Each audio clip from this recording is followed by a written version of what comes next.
Gamescom opening night live just ended, and in this video we are going to be showcasing every big reveal that happened on the event. Before we begin, I would just like to apologize for not uploading so much lately. For the past 3 days, I have been very busy with work, so to make up for that, I will be uploading 2 videos today. A summary of Gamescom opening night live, as well as a daily gaming report episode, so look out for that. So without wasting too much time, let's get right into it. Alright, so getting on to the first big reveal, keep in mind these games are in no order. The first big reveal, and the most exciting for me personally, is that Dead Island 2 got a new trailer. Finally, it's been so many years since we've even heard about this game, but it just got a huge showcase, not only showcasing gameplay, but also the release date. And believe it or not, the game is only a few months away. The game will arrive February 3rd next year. Not gonna lie, the trailer for this was awesome, as usual with Dead Island trailers. Next up, we have a game that is made by ex-GTA boss. It is an open world game. Now this was just a teaser, so we couldn't really gather a lot of information for it, but it seems that this game is combined with many different games. It's kind of like GTA, you get to drive cars, shoot people. The only difference is obviously the graphics.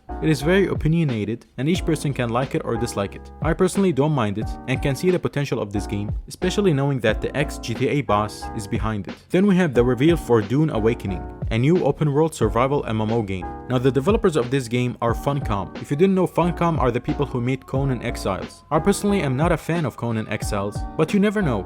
This game could be very different from their past games. Developers can make sometimes very different games in a span of years. The trailer showed off some pretty impressive graphics. Obviously these graphics are in cinematic, so we can't really judge the game itself, as we didn't see any gameplay of it. The game is coming to PS5, Xbox Series X and S, as well as PC. No release date as of yet, obviously. Then we have the Bloodborne-like game called Lies of P. Many of you heard of this game already. I've seen it many times trending on Twitter and on YouTube, people making videos about it. And obviously since it's a Bloodborne-like, many people will be a fan of this game due to the success of Bloodborne. They showed off 12 minutes of new gameplay, so I highly recommend that you go watch it and make your own decision. I personally am super excited for this and can't wait for it to come out. Then we got another trailer for Sonic Frontiers. It is more of a story trailer, and within the trailer they confirmed the release date, which is November 8th. That's all for this one. It's basically just a new trailer of the game showcasing some new footage and them confirming the release date, which if you didn't know, leaked earlier on. Let me know if you're excited about Sonic Frontiers. Is it what you wanted? And if not, how would you want a Sonic game to be? I personally think it looks pretty cool,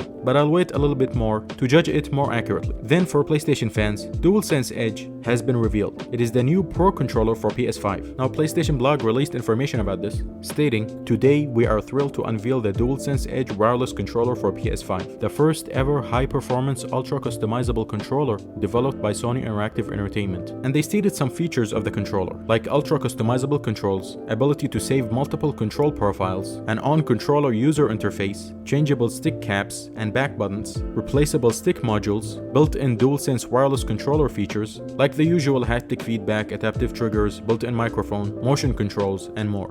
So yeah, there is a pretty hefty amount of things added to this controller. I personally think it looks really neat. I really like the black look on the middle, and it just looks very sleek. I actually do think it looks better than the original, but unless I have my hands on it, I can't really tell if it's going to be better than the original or not, but it sure looks like an improvement. Then we have a game by ex-Battlefield devs. It is a new shooter called The Finals. Now the trailer is only 24 seconds long, and it's obviously very different from Battlefield. It looks very cartoonish and very fun. It's not really focused on realism, even though Battlefield, in terms of the story and placement, isn't realistic as well, but I'm talking about the graphics. It just looks entirely different, and who knows, it could be a huge success, as games like this tend to gather large audiences, especially when they are free to play. But we'll have to see more about this game. It was confirmed to be free to play, so let's just hope for the best. Then we finally got a new trailer for the Outlast Trials, and we also got dates for a closed beta. The game was first announced in 2019, and we haven't heard from it since. They said that the beta will run from October 28th to November 1st, and it will be on Steam. No release date for the game yet, but at least we'll be able to experience the game a lot earlier than the game's release.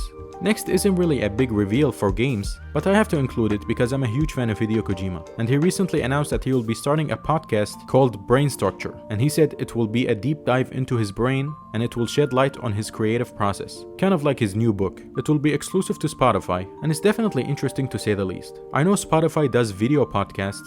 I truly hope this is a video podcast, as it will be a lot more interesting. I personally don't listen to podcasts, I tend to watch them. For example, like the Joe Rogan podcast, which I rarely see anyways, but when I see it, it's always video. I don't really tend to listen to podcasts. And the last big reveal is a game called, forgive me if I misspell this, it is called Wyrdsong. The game is being made by Bethesda and Obsidian, and it aims to bring the best of Bethesda and Obsidian into one RPG. Now obviously Bethesda and Obsidian are huge and have an insane fanbase, so a lot of people were excited about this trailer. And this was also a teaser trailer, so we didn't get a lot of info of what the game will be about, but the trailer does look cool. And you can tell it's being made by Fallout developers, as it has that sense to it. The people behind it definitely gives me hope that this game will be something special. But let's not conclude on anything until we see some gameplay and further story information. That was every big reveal at Gamescom 2022 opening night live. If you enjoyed this video or found it informative, all I ask is to leave a like on this video, as that will tremendously help with the content and in supporting the channel. Subscribe to the channel for your daily gaming news, and don't forget to hit the bell notification icon to never miss any future uploads. That's all for me now. I'll catch you next time.